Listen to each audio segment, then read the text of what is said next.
Bene, buongiorno a tutti. Bonjour à tous. Je suis vraiment contente de vous voir ici en présentiel après une année entière devant Zoom et devant les écrans de nos ordinateurs. Je vous salue donc à vous tous ici en présentiel, mais je salue aussi les personnes en streaming. Et je sais qu'ils sont vraiment... Vous êtes beaucoup parce que cette modalité du meeting vous permet d'être présent aussi et de profiter et de vraiment jouir de notre présence, de notre amitié. Je salue nos trois invités que je remercie pour la patience. Nous avons déjà eu une demi-heure de dialogue direct. Mais maintenant, nous pouvons nous confronter, nous sommes tous connectés. C'est avec grand plaisir que je les salue. Je leur passe le bonjour, qui sont Alexander Arcangeleski, écrivain, conducteur télé, journaliste, éditeur d'un quotidien russe. Il est conducteur de télé de thèmes religieux et il a collaboré avec des journaux russes. Il est aussi un historien. Il a publié des textes sur la vie et sur l'époque du tsar Alexandre Ier. Et il enseigne à la faculté des communications multimédiales auprès de l'école de Moscou. Il a déjà été au meeting en 2006-2020. Nous avons avec nous Luciano Violante. J'espère qu'il puisse entendre notre applaudissement. Il est président émérite de la Chambre des députés. Une belle vie en tant que juriste et dans les salles universitaires et dans le Parlement. Aussi un grand ami du meeting et en ce moment président d'un groupe de travail qui a travaillé sur les réformes institutionnelles en 2013.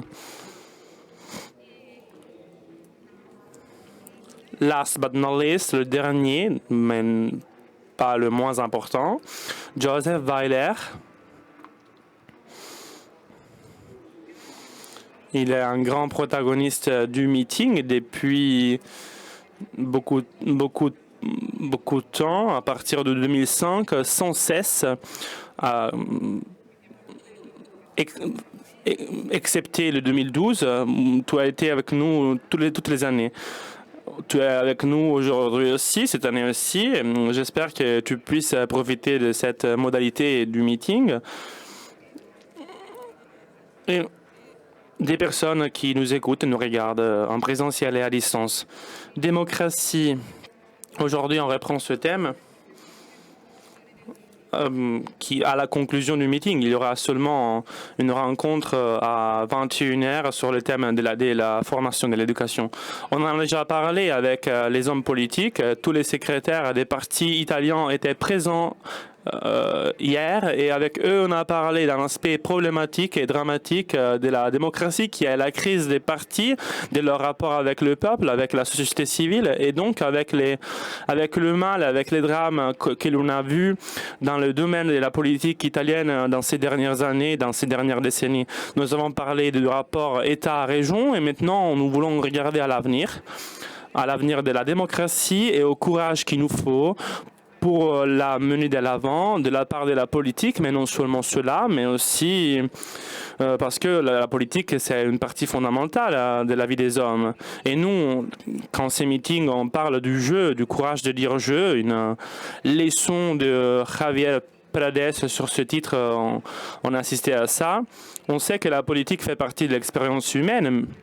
Et donc, on veut que même sur ce type de domaine, on exprime le mot courage, le courage de la politique, qui est quand même le courage de chacun d'entre nous.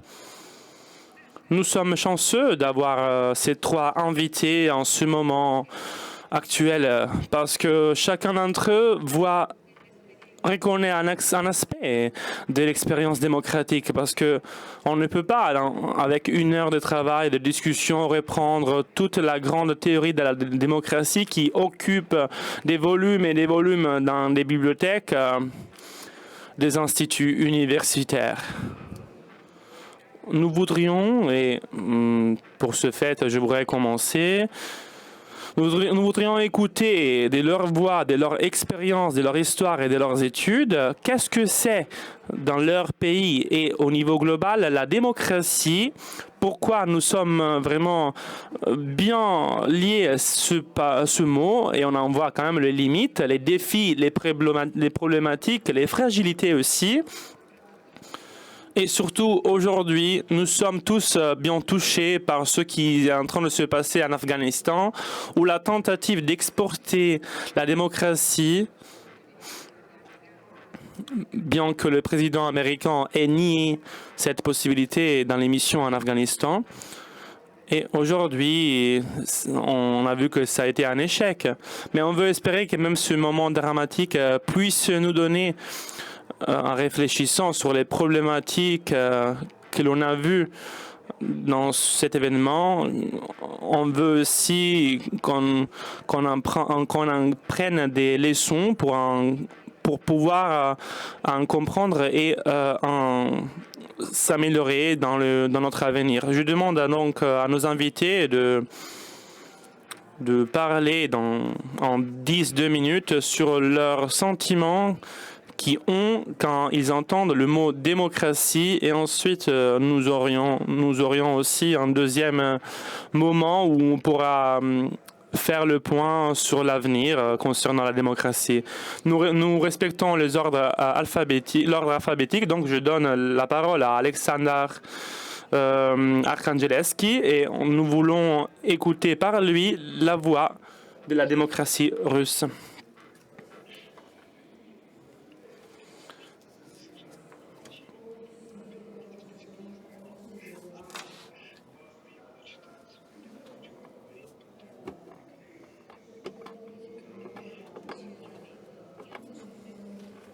Je ne suis ni un politologue ni un politique. Cela ne me semble pas une limite, mais néanmoins, cela me semble un avantage. En effet, je n'ai pas le besoin d'en tenir compte des intérêts contingents, et je n'ai pas besoin de soutenir les solutions de compromis, parfois inévitables, et de renoncer aux idéaux à cause de la conjoncture.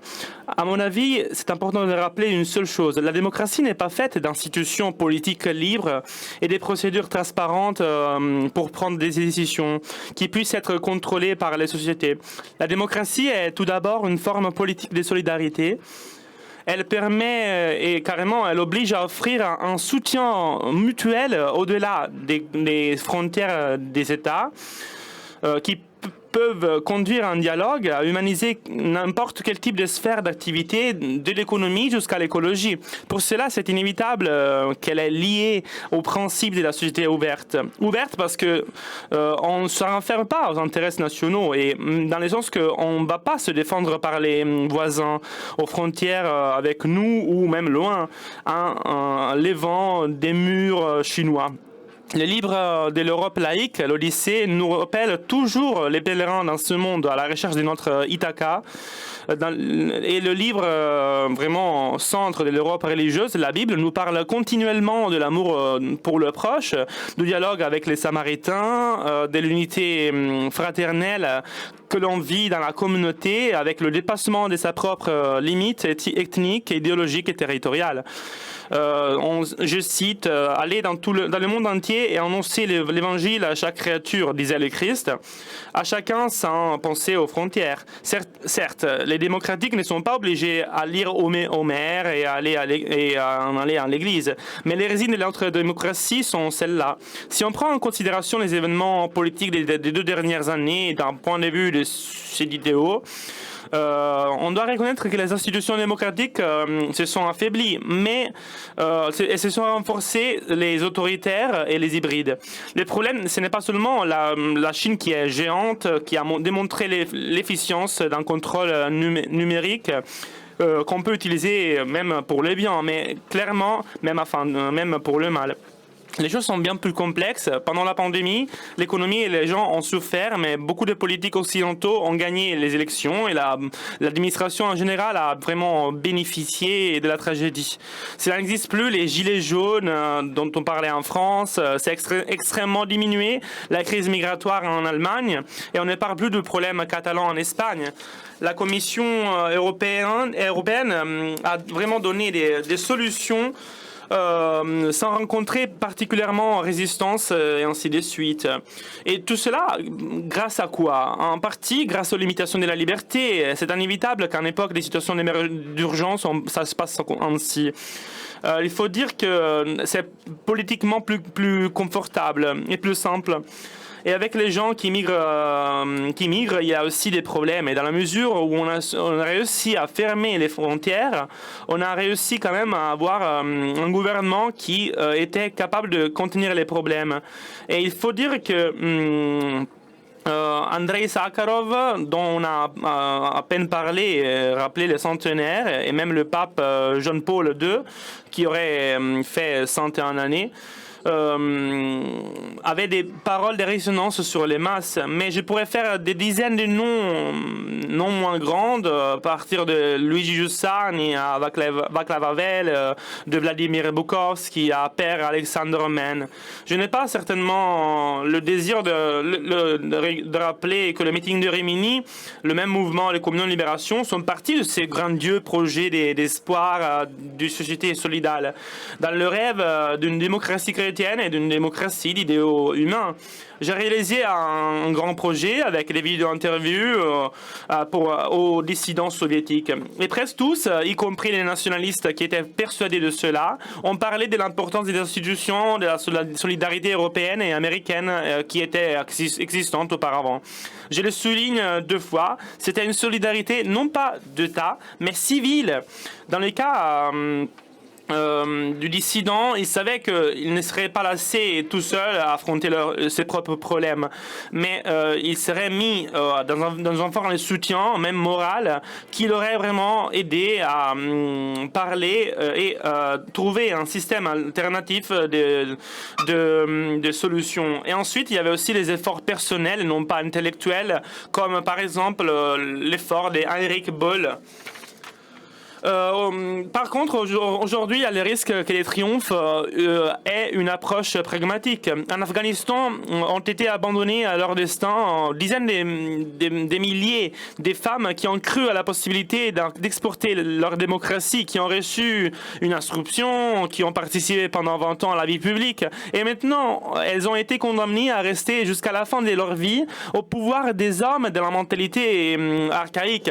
Mais qu'est-ce qu'on peut y faire? Je suis loin, elles sont loin et elles n'arriveraient jamais en Europe, au contraire des hommes.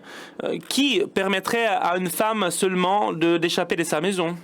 Mais on peut ne pas penser à d'autres réalités. Si on pense à la Biélorussie, pour entrer dans les frontières européennes, un dictateur désormais qui a vieilli dans l'année de la pandémie perd les élections et reste au pouvoir avec la force.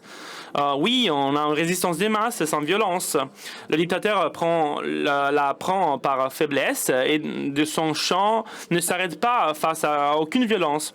Maintenant, il est en train de détruire toutes les possibles résistances et les possibles institutions de l'opposition. En Biélorussie, on a privé de la personnalité juridique le PEN Club, par exemple, l'Union des écrivains, les prix Nobel Svetlana Alexievitch, qui a émigré, par exemple. On voit que l'Europe politique exprime une mesurée solidarité à l'opposition, qui reconnaît Svetlana Tikhanovskaya, par exemple. Si on prend le cas de la Russie, sans aucun doute, ici la situation est incomparable. Elle est meilleure qu'en Biélorussie. Pour ne pas parler de l'Afghanistan. En Afghanistan, c'est vraiment pire. Il y a vraiment une dictature qui n'est vraiment pas facile à considérer. Si on pense par exemple au fait que même les personnes physiques maintenant, avec n'importe quel type de journaliste ou écrivain, peut être personnellement reconnu comme opérateur dans les fonctions d'agents étrangers, on sait que c'était vraiment possible la liberté dans mon pays qui était la Russie. Mais il faut 3 conditions pour ces conditions. Il faut recevoir de l'argent de l'étranger, peut-être un versement par la part des amis et des parents. Être cité publiquement par des médias, y inclut dans la liste des agents étrangers. Et il faut aussi une décision pratiquement arbitraire du ministère de la Justice qui n'est pas réglementée par aucune norme. La démocratie, qui est impossible sans des institutions de solidarité, est profondément en crise.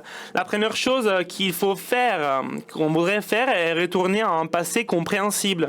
Seulement il y a 2 ans, durant la crise migratoire, suivie par les guerres en Syrie et en Libye, les problèmes n'étaient pas moins forts, mais la solidarité était bien plus forte que ça. Mais l'un des plus profonds théologues russes du XXe siècle, le métropolite Anthony de Souros, a dit « Nous luttons désespérément pour retourner le plus vite possible dans une condition du passé, en repoussant le don qui se cache derrière l'action du Dieu qui nous fait peur. » Et en quoi consiste-t-il, le don qui se cache derrière la crise de la démocratie qui nous fait peur? Tout d'abord, c'est la chose la plus simple. Cela consiste dans les cours, dans les leçons qu'on peut prendre et qu'on doit vraiment comprendre à partir des erreurs du passé. Mais on ne peut pas construire une démocratie juste à partir de l'extérieur. Après l'échec en Afghanistan, le temps de l'exportation de la démocratie est terminé. Mais dans cette seconde, la deuxième chose est celle-là. L'exportation de la solidarité est indispensable. On ne peut pas se permettre de se refermer dans des problèmes qui sont nationaux, de construire une Europe fermée avec un prétexte de diatribe sur des vaccins justes ou erronés et de céder à la tentation de la dictature numérique. On ne peut pas faire semblant que l'autarcie puisse être compatible avec la démocratie, par exemple. On doit tenir compte des mesures sanitaires sans pression, mais on doit aussi chercher pas après pas à revenir au monde ouvert qu'on avait avant la pandémie.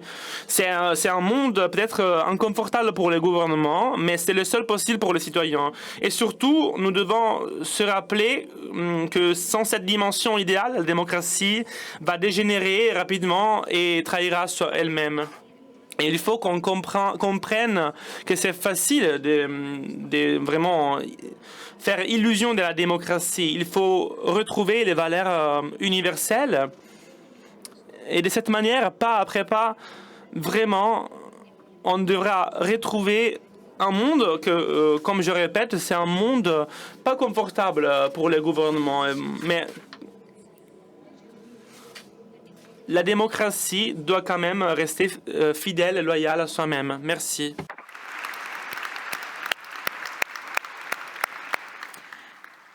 Grazie. Merci Alexander pour nous avoir donné ce cadre dans lequel plusieurs éléments de la culture russe transparaissent, parce que ce sens de la solidarité, même dans les systèmes totalitaires, c'est une expérience qu'on a vue dans les années dernières. On a tous vu comment la Russie a été capable, même dans les difficultés du régime, à garder vivante la flamme de la liberté. Donc merci, parce que c'est vraiment un témoignage important, même pour nous rendre compte, par moyen des expériences des personnes, de comment il est important de vivre dans certaines situations et de pouvoir garder les portes ouvertes à l'espoir et au courage. Je vais maintenant demander à Violante de prendre la parole. Donc merci et bonsoir. Merci pour l'invitation cette année aussi.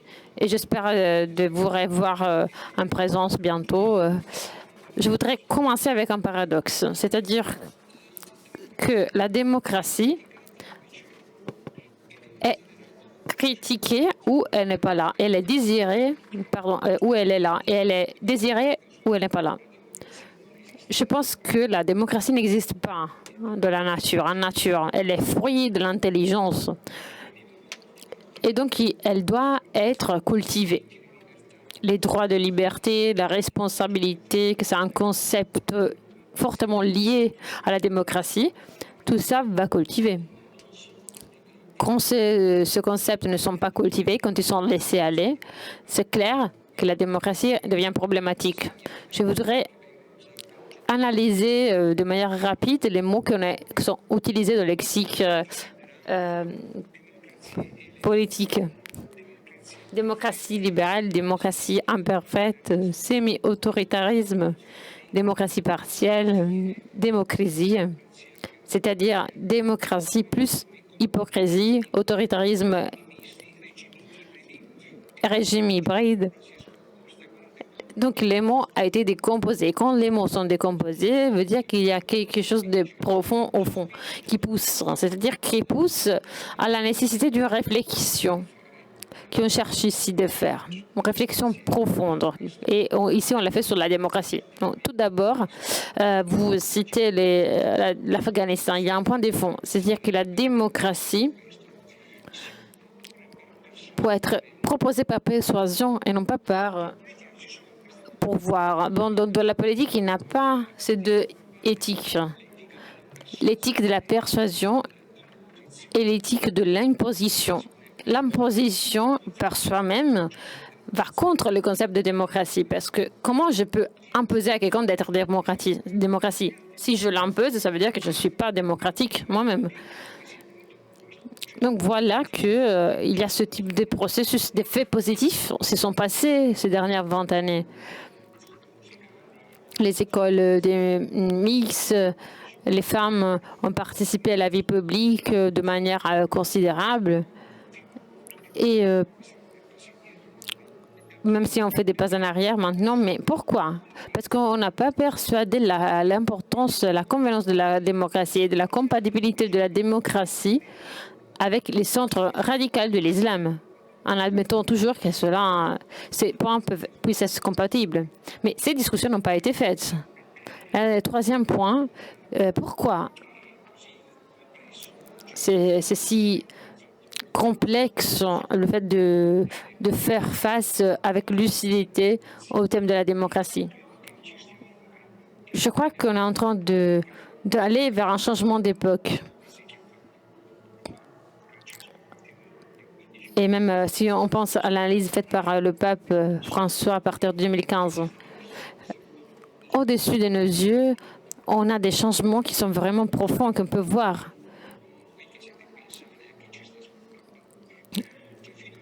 Pensez que jusqu'en 1990, on n'avait aucune des technologies qui aujourd'hui sont si importantes. Google n'était pas là. Donc le web est de 1991. Le GPS, sur lequel on n'est plus capable de s'orienter dans les villes, était de 2000. iPhone a été présenté en 2007.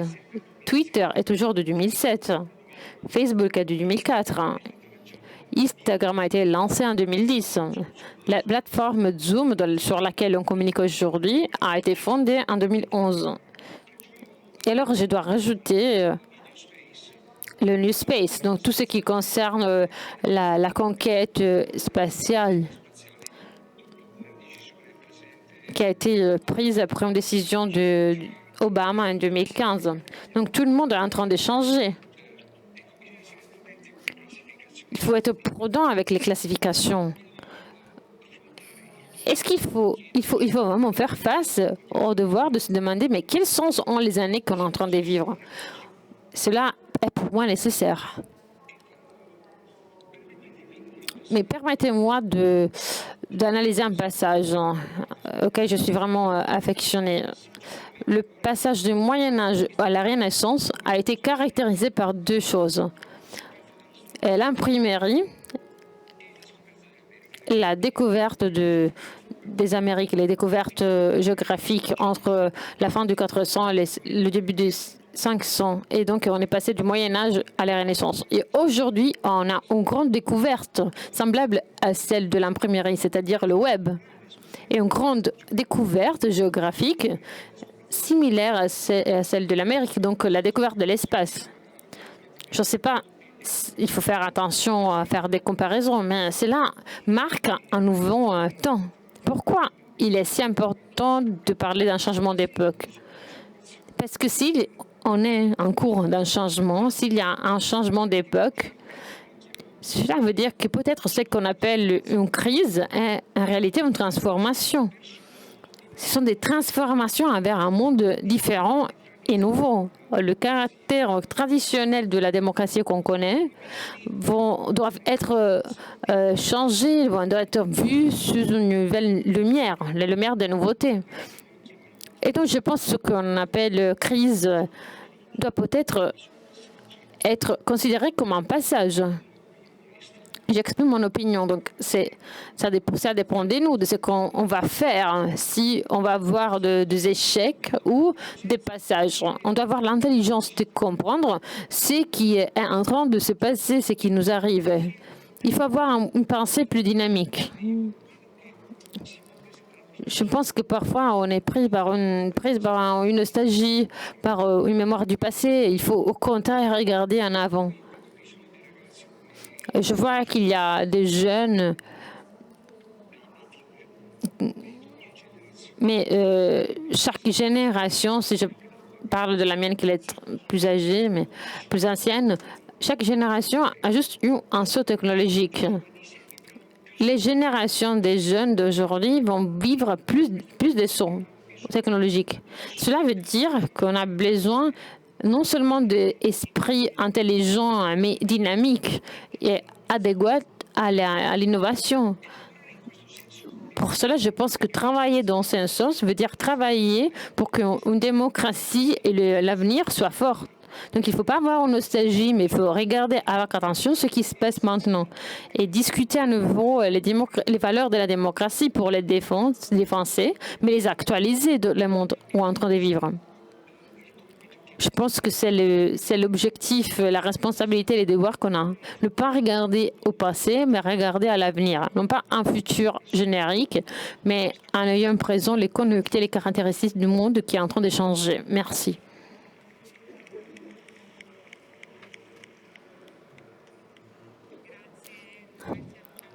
Merci à Luciano Violante. Notre rencontre avait aussi une question de les titres. Cet avenir de la démocratie. Donc, comment, quelle image va prendre? Quelle forme va-t-il prendre? En Italie, on a vu par exemple un accent très fort qui a été posé sur la démocratie directe et non pas sur la démocratie représentative, de laquelle on voit plusieurs limites, surtout pour la crise des partis. Et toutefois, la démocratie directe et numérique, est-ce qu'elle a... non, elle a encore des questions très ouvertes. Elle laisse des questions ouvertes. Et le fait de regarder l'avenir avec ces idées est sûrement problématique. Mais probablement, comme Violante vient de nous dire, il faut accueillir le défi, ne pas avoir peur de la modernité, ne pas avoir peur de nous confronter avec des idées différentes et ne pas être nostalgique à l'égard des institutions du passé. On va maintenant écouter le professeur Weiler. On voudrait avoir aussi son opinion et à partir de son expérience et de sa pensée et de ce qu'il sent quand il entend ces mots. Bien que ces mots soient divisés en différentes nuances.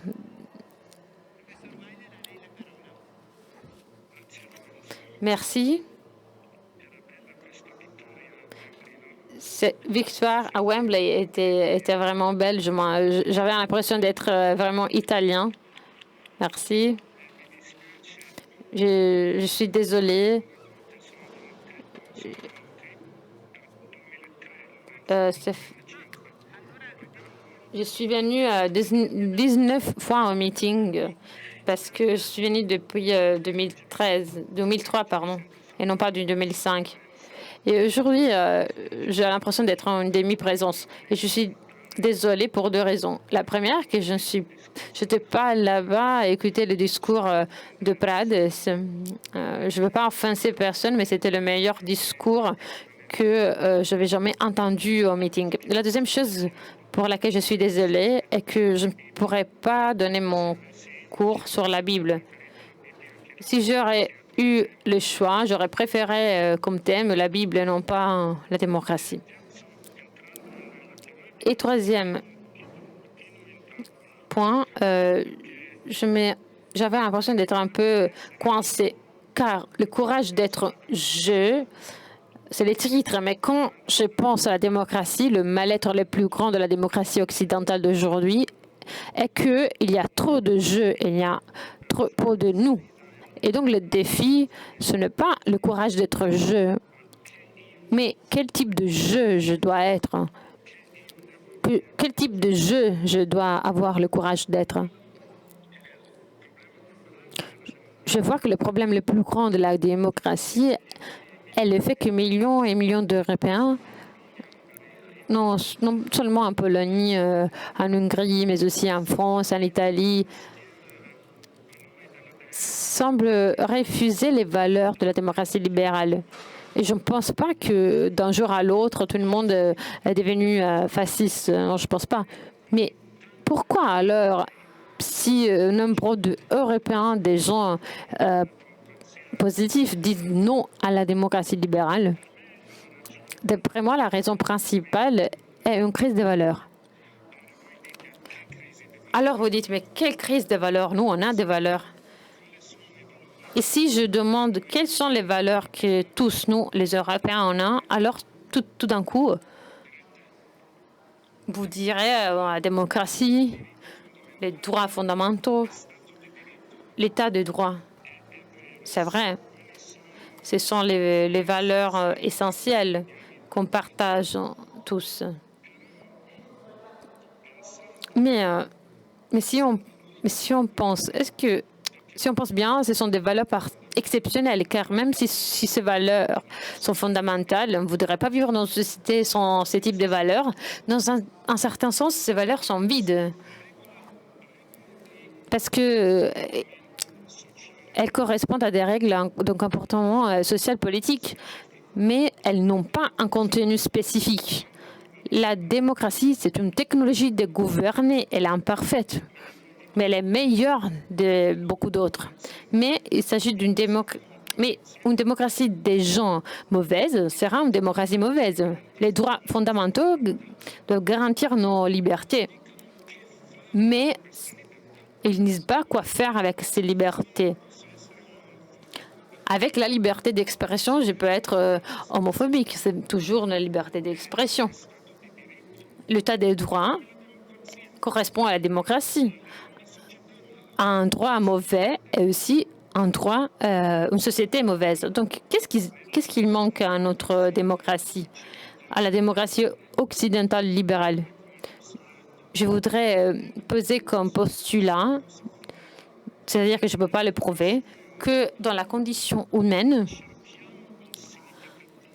nous cherchons une signification, un sens pour notre vie. Qu'est-ce que ça veut dire? C'est très simple.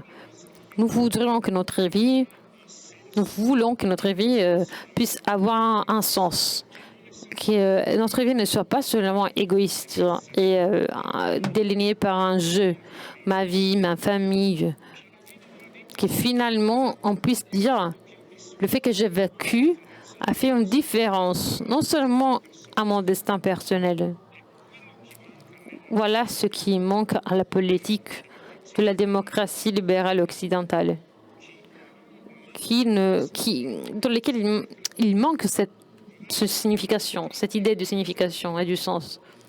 Je voudrais donner 3 idées. Si je vous pose la question, Quelles sont vos valeurs les plus importantes?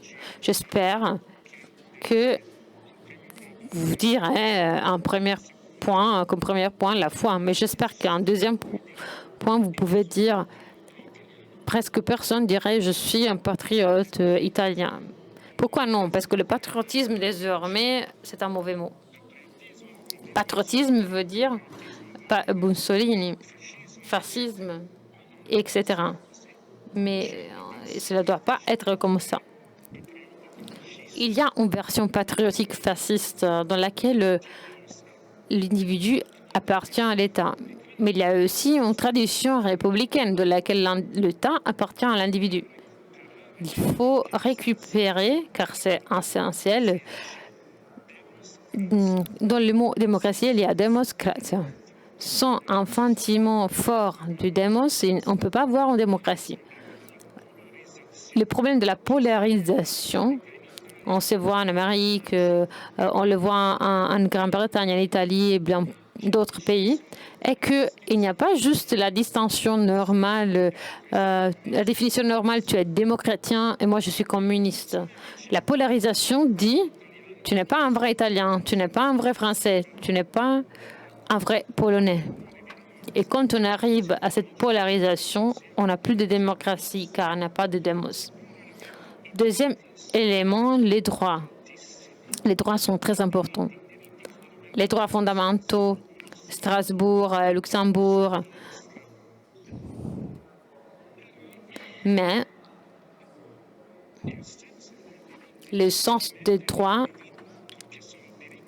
est et ce sont des droits de la personne. Donc la personne doit être au centre.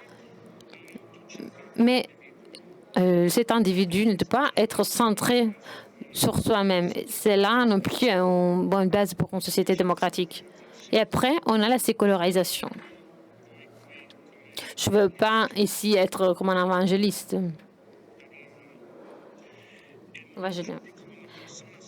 Et je ne juge pas une personne pour sa foi, car je connais des personnes religieuses qui sont cléments et des athées qui sont nobles. Mais qu'est-ce qu'on a perdu avec la sécularisation?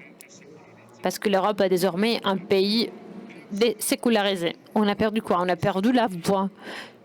Chaque semaine, dans les places publiques, dans les églises, on ne parle pas juste de droits, mais aussi des devoirs et des responsabilités. Le prêtre ne parle pas des droits, et pas juste de devoirs et responsabilités envers les autres. Voilà, cela aussi est un élément essentiel pour une démocratie vivante. Alors, quel type de jeu je veux? Avant tout, un jeu qui a le courage, qui a du courage, non juste de donner la culpabilité aux autres. Pourquoi le gouvernement ne fait pas ça, l'Europe ne fait pas ça, mais avec intégrité, de se demander, mais qu'est-ce qu'on a, pourquoi on s'est trompé, pourquoi on est arrivé à ce type d'État, qu'est-ce qu'on n'a pas fait? Oui, c'est ça qui a besoin du courage.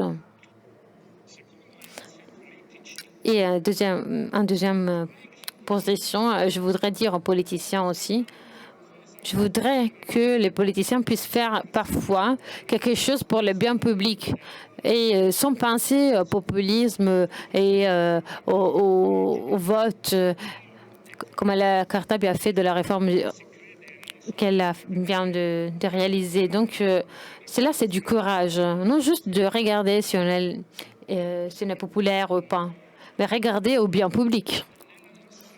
Et troisième, dans notre vie privée, dans les lieux du travail, à l'école, dans les paroisses, qu'est-ce que je peux faire, moi, qui peut donner du sens à ma vie et qui ne soit pas juste lié à mon bien-être? Ça peut être des petites choses, organiser un groupe de lecteurs de livres, aider les gens avec les enfants.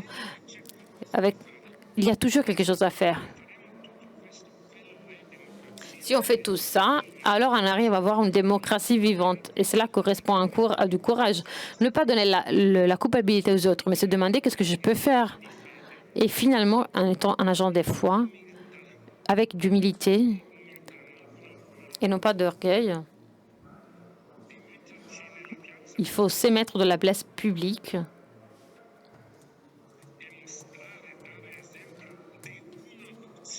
et donner l'exemple d'une motion de vie avec du sens, du signifié. Donc, merci.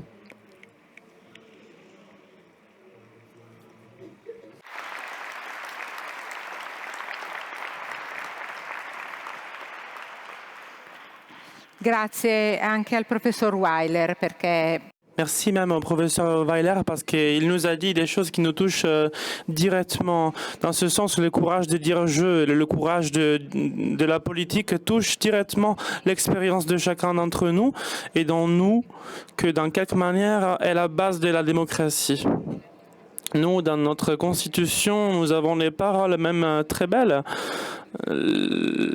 La valeur des formations sociales, la valeur de la solidarité, même tout cela devrait être redécouvert pour comprendre comment redéfinir cette modalité de gouvernement qui est en train d'engendrer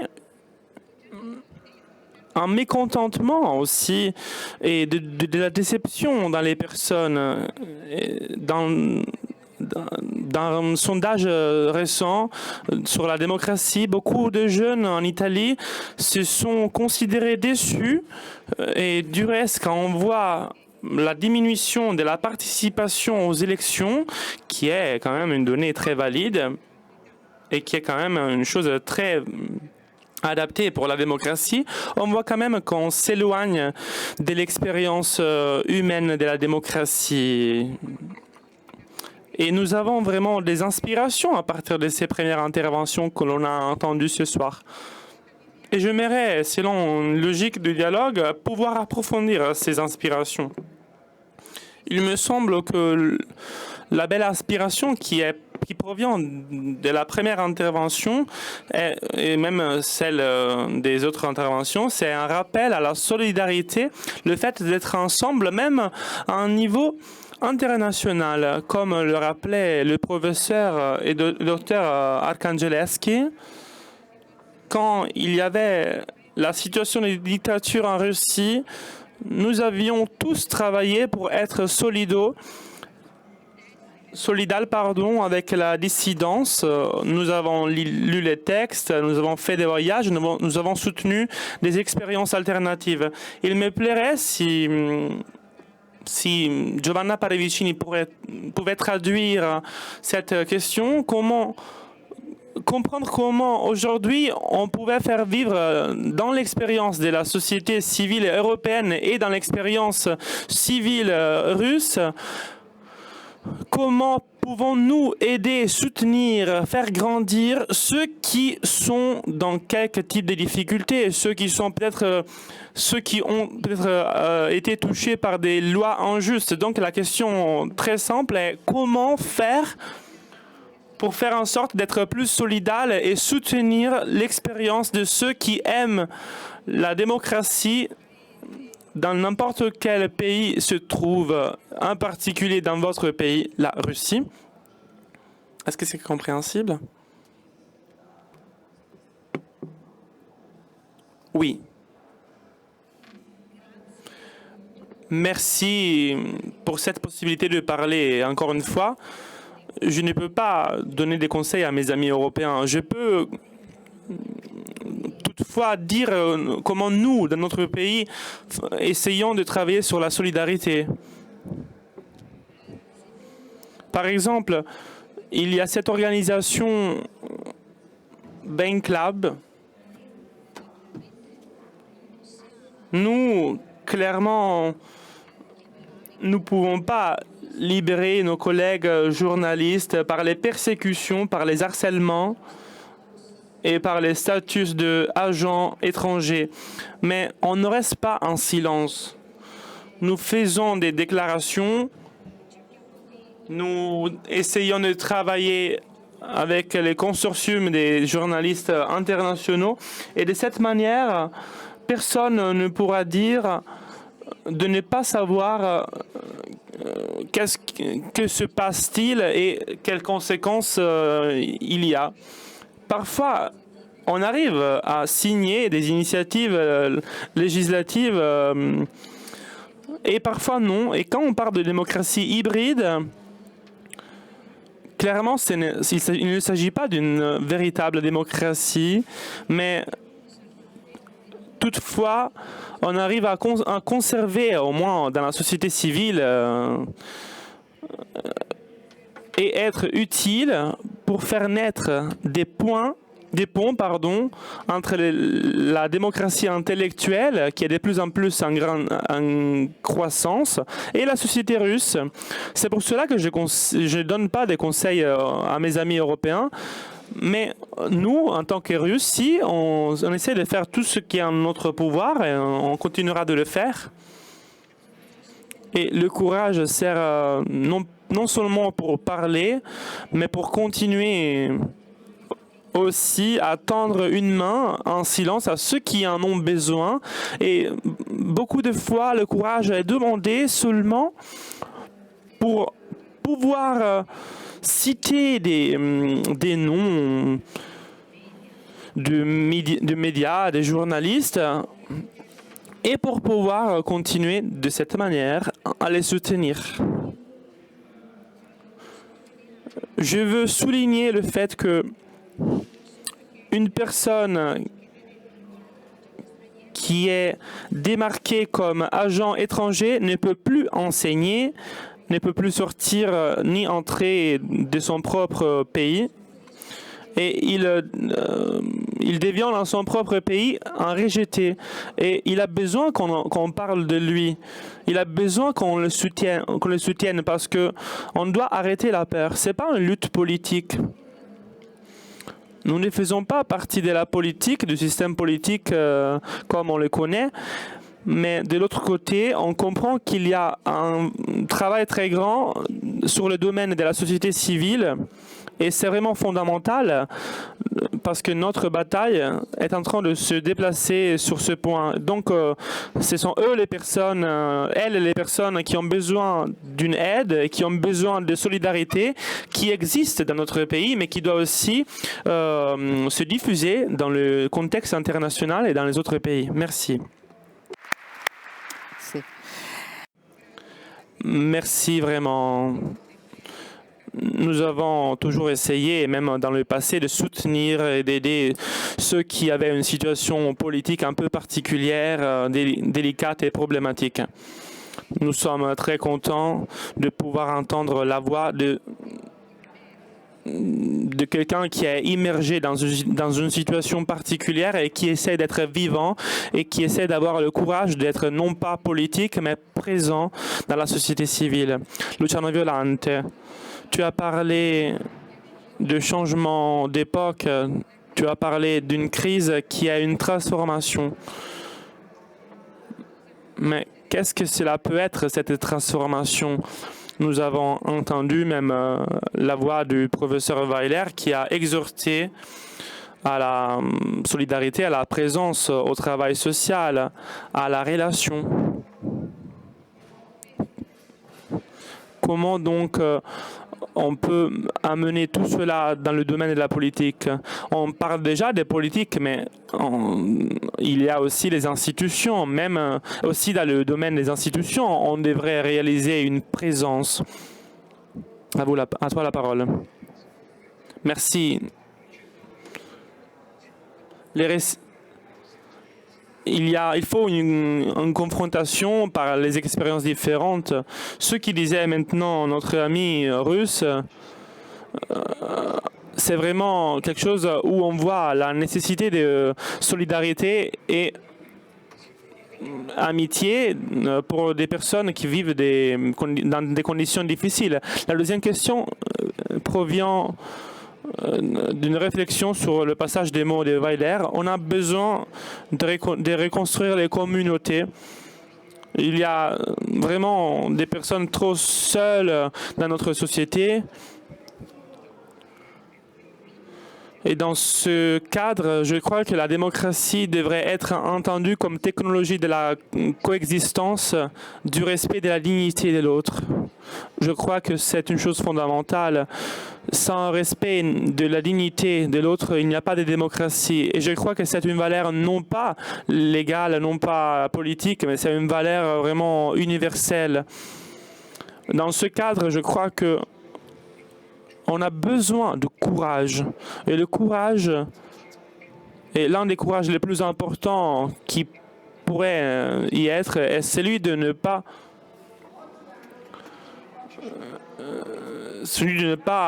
être banal, pardon.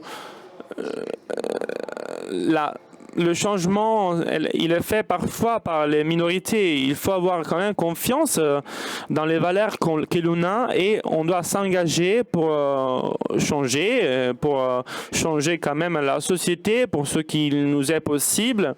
Et j'ai compris et je veux faire un exemple auquel vraiment je suis affectionné et il est vraiment un exemple italien. Je parle de l'euthanasie sur le référendum pour l'euthanasie. Ce référendum n'a rien à faire avec l'euthanasie parce qu'il établit la légalité du meurtre des personnes qui veulent mourir. L'euthanasie est une chose différente parce que cela concerne des personnes qui souffrent beaucoup, les personnes qui ne peuvent pas affronter ces conséquences et ces problèmes, ces maladies. Et comme une sentence écrite par Marta Cartabia le dit, dans ces conditions, c'est admissible qu'il y a l'euthanasie. Mais le référendum ne concerne pas cela.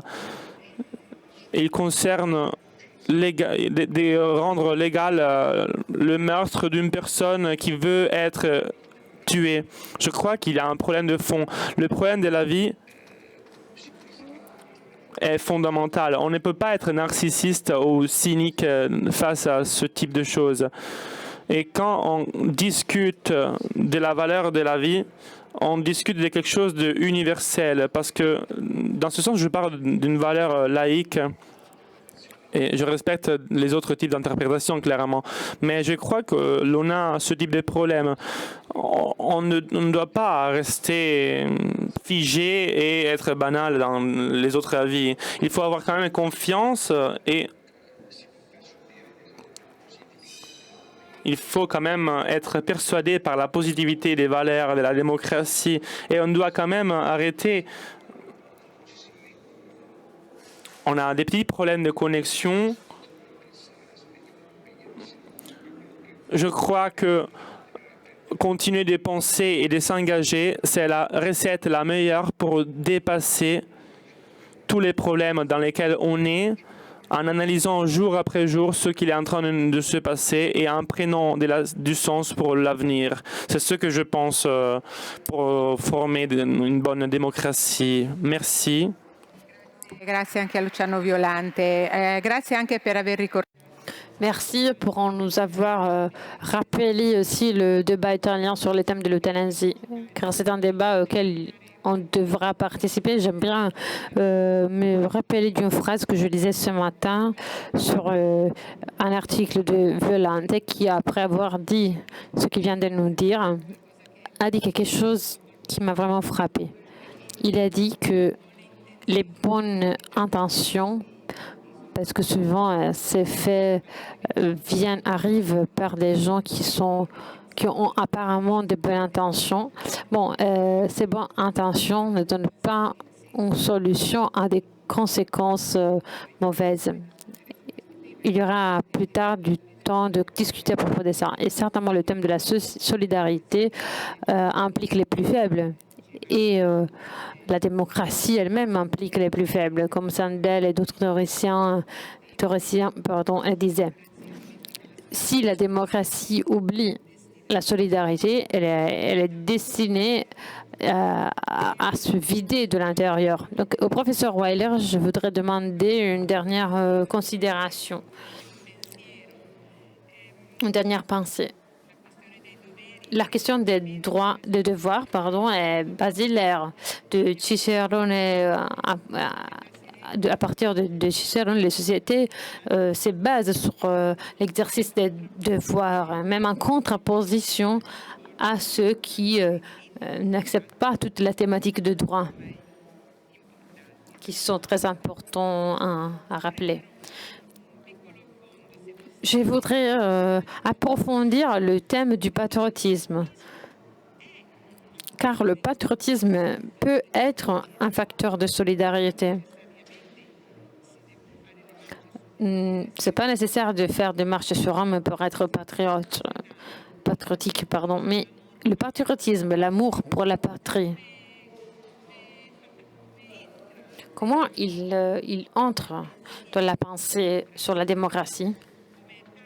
Comment il fait partie d'une démocratie qui vit, qui continue à être nourrie par le peuple souverain?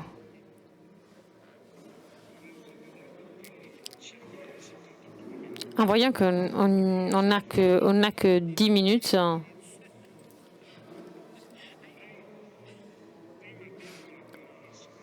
je voudrais tout d'abord dire un mot, une parole sur l'Afghanistan, parce que ce qui se passe en Afghanistan, c'est impossible à regarder. L'avenir sous le pouvoir des talibans, surtout pour les femmes, pour le peuple de l'Afghanistan, est impensable. Mais cette critique des leaders européens, italiens, espagnols, français, allemands et les autres, concernant les États-Unis, adressée aux États-Unis, me fait rire. C'est une hypocrisie incroyable. Pendant 20 ans, les États-Unis ont dépensé beaucoup d'argent pour l'Afghanistan, ont perdu 2502 soldats. Combien des soldats ont été perdus par l'Italie? Défenser la démocratie en Afghanistan, la France qui a retiré en 2012, l'Espagne qui n'a jamais arrivé, l'Allemagne qui n'a jamais arrivé en Afghanistan. C'est le même phénomène. Toujours donner de la culpabilité, culpabiliser les autres. Et jamais se demander qu'est-ce qu'on a fait, nous, pour protéger la démocratie en Afghanistan. Sauf faire semblant de pleurer. Donc c'est vraiment tragique. Mais le peuple américain est fatigué. Et cela aussi, c'est un type de démocratie. Après 20 ans, ils ont dit stop. C'est tragique, mais avant de critiquer, ça vaut la peine de demander qu'est-ce qu'on a fait, nous, ces dernières années pour protéger la démocratie en Afghanistan. Merci.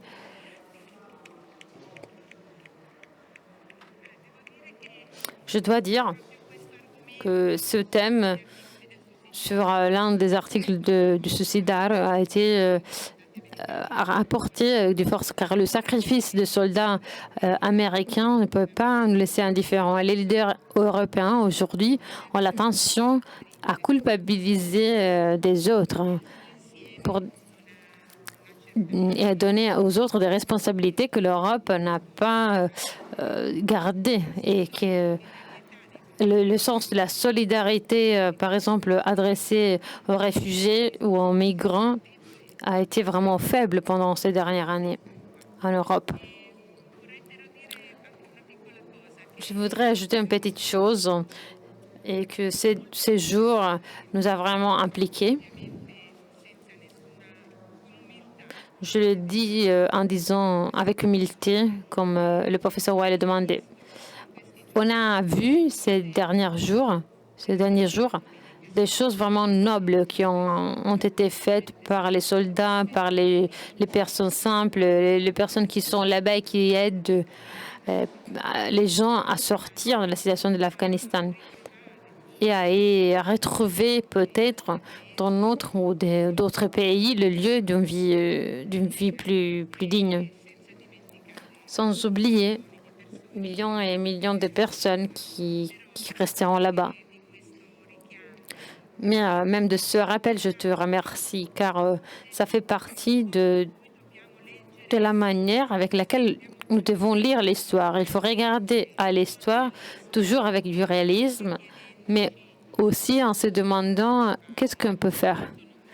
Et je suis convaincue que l'élément de l'accueil qui caractérise notre peuple peuvent s'exprimer d'une manière positive.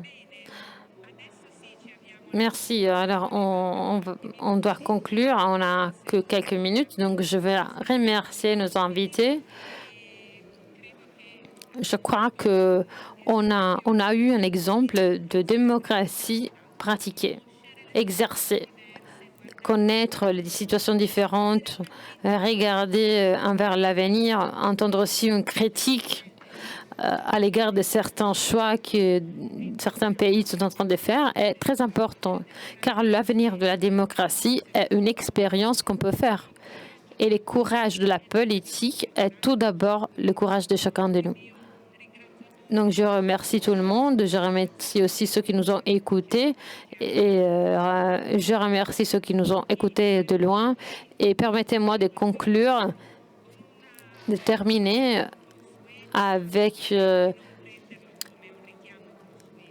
rappel qui n'est pas habituel, même si ça semble à ça. On sait que le meeting est un événement unique. Et on est conscient du fait que si il peut exister, c'est grâce à la collaboration de tout le monde. Pour ça, on demande sans honte, mais avec humilité et décision, qu'on puisse avoir de la part de tout le monde, de ceux qui nous écoutent, de ceux qui sont ici, une partition mais factive à la vie du meeting. Et le moyen le plus simple est celui de, à part diffuser les idées que le meeting est en train d'élaborer, mais aussi celui de donner un soutien économique.